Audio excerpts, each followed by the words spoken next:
자, 이 아침에 다 함께 새벽 예배를 드리도록 하겠습니다. 오늘 찬송은 357장 주 믿는 사람 일어나, 그리고 425장 주님의 뜻을 이루소서, 이 두 찬송으로 시작을 합니다. 하나님께 기쁨으로 하나님께 집중하면서 영광 올려드리겠습니다. 찬송합니다. 주 믿는 사람 일어나 다 힘을 합하여 이 세상 모든 마귀를 다 쳐서 멸하세. 저 앞에 오는 적군을 다 싸워 이겨라. 주 예수 믿는 힘으로 온 세상 이기네. 믿음이 이기네. 믿음이 이기네.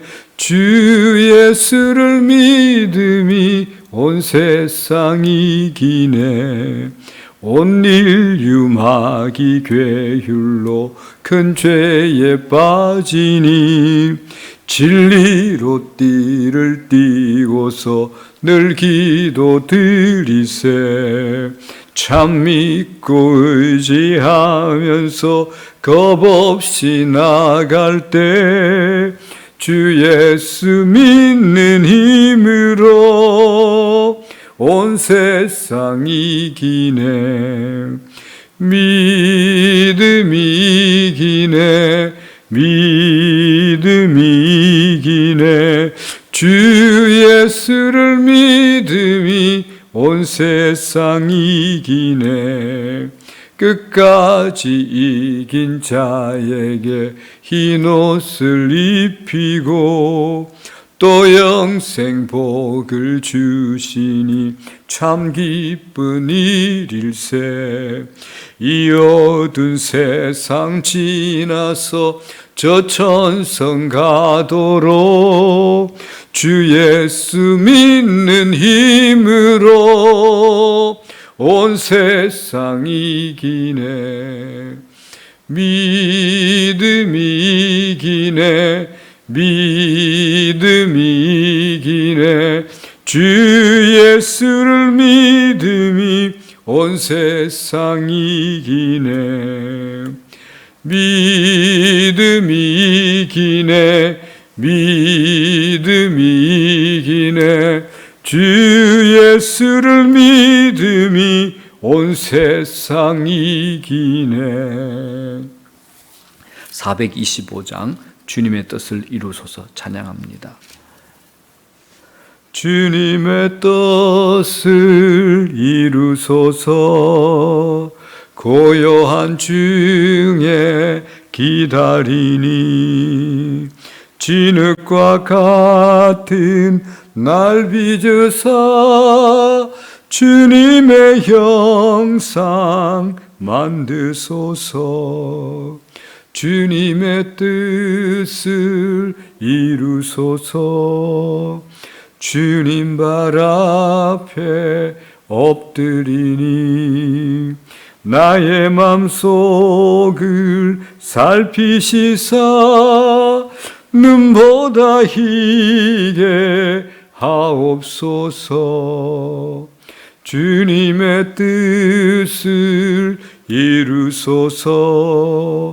병들어 몸이 피곤할 때 권능의 손을 내게 펴사 강건케 하여 주옵소서.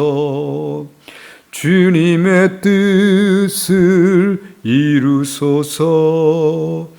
온전히 나를 주장하사 주님과 함께 동행함을 만민이 알게 하옵소서.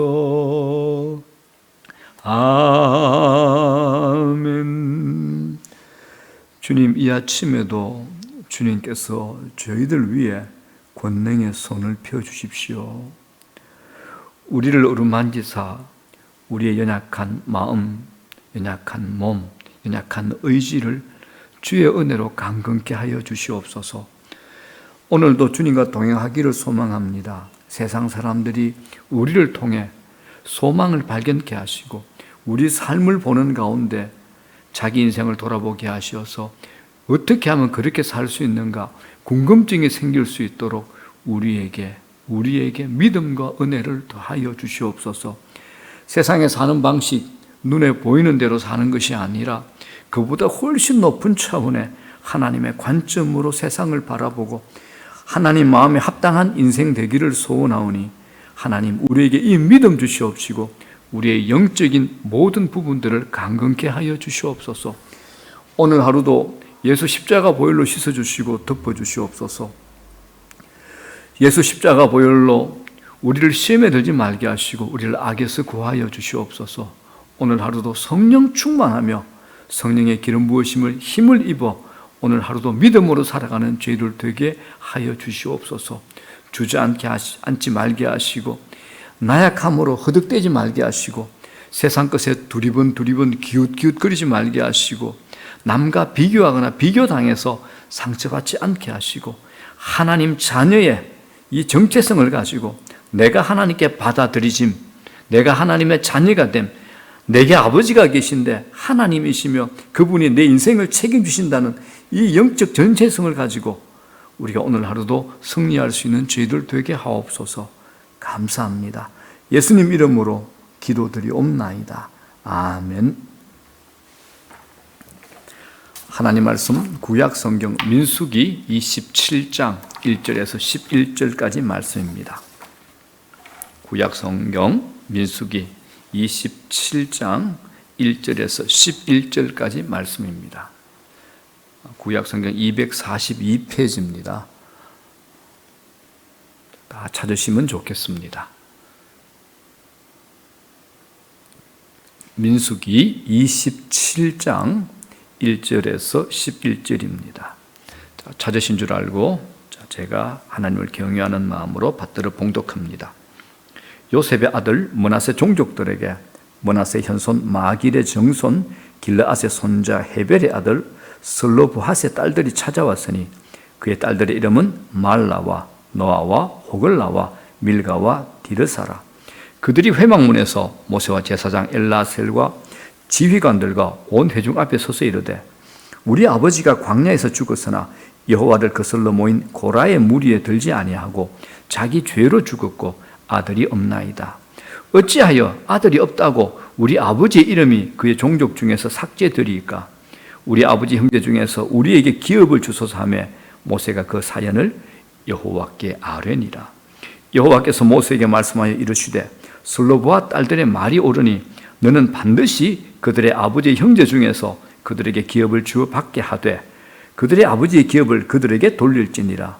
너는 이스라엘 자손에게 말하여 이르기를 사람이 죽고 아들이 없으면 그의 기업을 그의 딸들에게 돌릴 것이요 딸도 없으면 그의 기업을 그의 형제에게 줄 것이요 형제도 없으면 그의 기업을 그의 아버지의 형제에게 줄 것이요 그의 아버지의 형제도 없으면 그의 기업을 가장 가까운 친족에게 주어 받게 할지니라 하고 나 여호와가 너 모세에게 명령한 대로 이스라엘 자손에게 판결의 규례가 되게 할지니라. 아멘. 민수기 26장부터 36장까지는 민수기의 후반부라고 했습니다.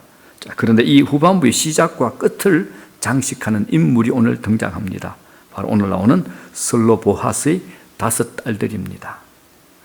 오늘 두 번째 인구조사가 끝나는 자리에서 슬로보핫의 딸들의 이야기를 보게 되고 다시 민수기 마지막 이제 36장에 가면 이 여인들을 또 만나게 됩니다. 또 등장합니다. 이게 문학의 구조로 보게 되면 이걸 수미상관이라고 그러는데 오늘과 마지막 36장에서 슬로보핫의 딸들의 이야기를 다루게 된다는 겁니다. 슬로보핫의 딸들은 앞에 26장 33절에서 인구조사에서 이미 언급이 되어 있습니다. 자, 보겠습니다. 헤벨의 아들 슬로보핫은 아들이 없고 딸뿐이라. 그 딸의 이름은 말라와 노아와 호글라와 밀가와 디르사니. 자, 이스라엘의 족보나 인구조사의 결과에서 여인들의 이름을 이렇게 언급하는 것은 히브리 관습상 예외적인 특별한 일이라고 말할 수 있습니다. 이건 이제 다루어야 될 중요한 주제와 연관이 되어 있기 때문에 미리 그 이름을 언급한 경우로 저희들이 확인이 됩니다. 자, 이제 그래서 슬로보아스의 딸들이 모세와 제사장 엘라셀과 지휘관들과 온 회중에게 한 가지 문제를 제기합니다. 그들의 문제 제기가 뭐냐? 3절 4절입니다. 3절 4절.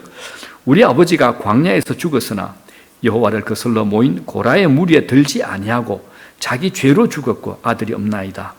어찌하여 아들이 없다고 우리 아버지의 이름이 그의 종족 중에서 삭제되리까? 우리 아버지의 형제 중에서 우리에게 기업을 주소서. 이 말입니다. 우리 아버지가 광야에서 돌아가셨습니다. 그러나 주를 거역하여 모였던 고라의 무리 속에 끼지는 않았습니다. 아버지께서는 다만 자신의 죄로 돌아가셨습니다. 이건 가데스 바네아에 그때 불순종해서 이스라엘 백성들 1세대가 다 죽었던 그때 그 이유 때문에 이제 죽은 것입니다. 그런데 아버지께는 아들이 없습니다. 그러나 아들이 없다는 이유로 그분의 가족 가운데서 아버지의 이름이 없어져야 한다니 어찌 이럴 수가 있습니까? 우리 아버지의 남자 친족들이 유산을 물려받을 때에 우리에게도 유산을 주시기 바랍니다. 이 말입니다. 한마디로 하면 슬로보아스의 딸들은 먼저 자기 아버지가 고라의 심각한 반역죄 때문에 그런 죄를 범하지 않았고 자기 죄로 죽었다고 합니다. 그래서 슬로보아스 이 딸들이 아들이 없이 5딸만 남기고 돌아가신 아버지의 이름으로 기업을 얻지 못하게 된다면 아버지 이름은 이제 영영이 사라지게 될 텐데 그런 일이 일어나지 않도록 딸들인 자신들에게 아버지의 기업을 달라고 이제 요구를 하는 겁니다. 자, 일반적으로 고대 근동이나 히브리 관습은 여인들에게 땅을 유산으로 상속하지 않았습니다. 자, 이 문제가 제기되자 이제 모세가 어떻게 결정해야 될지를 몰랐습니다. 그래서 하나님께 기도하고 여쭈었습니다. 여기에 대해 하나님께서 슬로보아스의 딸들의 요구로 인하여 땅 분배의 중요한 원칙을 몇 가지로 제시하셨습니다. 그게 이제 8절부터 11절까지 4가지 원칙입니다. 자, 8절에 이런 말이 있습니다. 첫 번째, 아들이 없이 죽은 사람의 기업은 딸들에게 상속된다. 두 번째, 이제 9절입니다. 딸들이 없으면 죽은 사람의 형제에게 상속된다. 세 번째가 이제 10절입니다. 그런데 죽은 사람의 형제도 없으면 그 아버지의 형제에게 또 상속이 된다. 마지막으로 11절의 네 번째, 아버지의 형제도 없다면 가장 가까운 친족에게 상속한다. 이 4가지입니다. 자, 여기서 중요한 것은 이제 2가지입니다. 이 본문의 중요 주제가 뭐냐? 기업 분배라는 사실입니다. 그런데 또 하나 더 중요한 게 있습니다. 슬로보아 딸들이 가진 믿음과 소망입니다. 자, 우리가 민수기를 보면서 이 광야 1세대에서 이런 믿음을 볼 수가 없었습니다. 부모의 세대 1세대는 가나안 접경 가데스에서 보낸 정탐꾼들의 보고를 듣고 이렇게 얘기하죠. 우리 못 간다. 그곳은 우리를 죽이는 땅이다 라고 악평하면서 애굽으로 또 돌아가려고 했습니다. 그런데 자녀 세대인 슬로보아스의 딸들은 오히려 이렇게 얘기합니다. 가나안 땅은 우리의 것이야. 우리는 우리 몫을 원해. 이것은 그들의 탐욕이 아니라 믿음을 보여주는 고백이라는 겁니다. 부모들은 그들의 탐욕과 불신으로 죽었을지라도 자녀들의 세대에 하나님께서 은혜를 베푸셔서 믿음과 소망으로 장래의 은혜를 바라보고 있다는 겁니다. 여러분, 이게 얼마나 큰 은혜입니까? 슬로보아스의 딸들의 요구는 하나님의 약속에 대한 그들의 믿음을 보여주는 모범으로 제시되고 있는 겁니다. 자, 본문에서 얻는 적용적 교훈을 생각함으로 오늘 말씀을 정리합니다. 본문이 주는 가장 은혜롭고 소망이 풍성한 교훈은 부모 세대보다 더 나은 믿음을 보여주는 자녀들의 세대에 관한 것입니다. 어제 말씀처럼 고라는 반역으로 인한 하나님의 진노로 죽었습니다. 그러나 고라의 아들들은 죽지 않았습니다. 후일 고라의 자손들은 여러 시편의 저자들이 되었습니다. 이것 얼마나 큰 은혜입니까? 자녀들의 세대가 부모들의 세대보다 나았는데 특별히 믿음이 있어서 그랬습니다. 저는 우리 모든 가정이 그러면 좋겠습니다. 우리 부모님들이 다 정말 아름답고 좋은 믿음을 가지고 있는데 우리 자녀들은 우리들보다 훨씬 더 좋고 아름다운 신실한 그런 믿음을 가지면 정말 좋겠습니다. 자, 슬로보아스의 딸들을 보십시오. 부모 세대는 가나안에 접경해서 하나님께서 주시는 땅을 거부했는데 자녀들의 세대, 특별히 슬로보아스의 딸들은 그 땅을 기업으로 달라고 요구했다는 겁니다. 이건 얼마나 큰 은혜가 됩니까? 늘 자녀들의 믿음을 바라보면서 염려하는 부모들에게 얼마나 큰 소망이 되는 모습이 됩니까? 부모는 죄로 말미암아 죽었지만 자녀들의 세대에 은혜를 베풀어 주시는 하나님께 우리의 소망을 둔다는 것은 어떤 의미이겠습니까? 자, 우리 모두 자녀들을 위해서 그런 은혜를 구하는 부모들이 되면 좋겠습니다. 그런 은혜를 우리의 자녀들이 또 이 세대에 허락해 주기를 우리가 구해보는 겁니다. 그 자비의 하나님, 은혜의 하나님 앞에 엎드려 자녀들의 세대를 통하여 영광 받으시기를 우리가 기도를 통해서 구하는 겁니다. 자, 결론 말씀입니다. 시편 90편 16절 말씀입니다. 우리 신앙의 고백으로 이렇게 다 함께 한번 읽어보는 겁니다. 자, 시편 90편 16절 신앙의 고백으로 다 같이 읽습니다. 시작. 주께서 행하신 일을 주의 종들에게 나타내시며 주의 영광을 그들의 자손에게 나타내소서. 다시 한번. 주께서 행하신 일을 주의 종들에게 나타내시며 주의 영광을 그들의 자손에게 나타내소서. 아멘. 우리 이 신앙 고백이 우리 자손들과 우리 모든 가족들의 이 영상을 통해서 예배드리는 모든 분들의 후대까지 꼭 미치기를 주의 이름으로 축원합니다. 자, 주기도문으로 마치겠습니다. 하늘에 계신 우리 아버지, 이름이 거룩히 여김을 받으시오며 나라 임하옵시며 뜻이 하늘에서 이루어진 것 같이 땅에서도 이루어지이다. 오늘날 우리에게 일용할 양식을 주시옵고 우리가 우리에게 죄전자를 사하여 준 것 같이 우리 죄를 사하여 주시옵고 우리를 시험에 들지 말게 하시오며 다만 악에서 구하옵소서. 대개 나라와 권세와 영광이 아버지께 영원히 싸움나이다.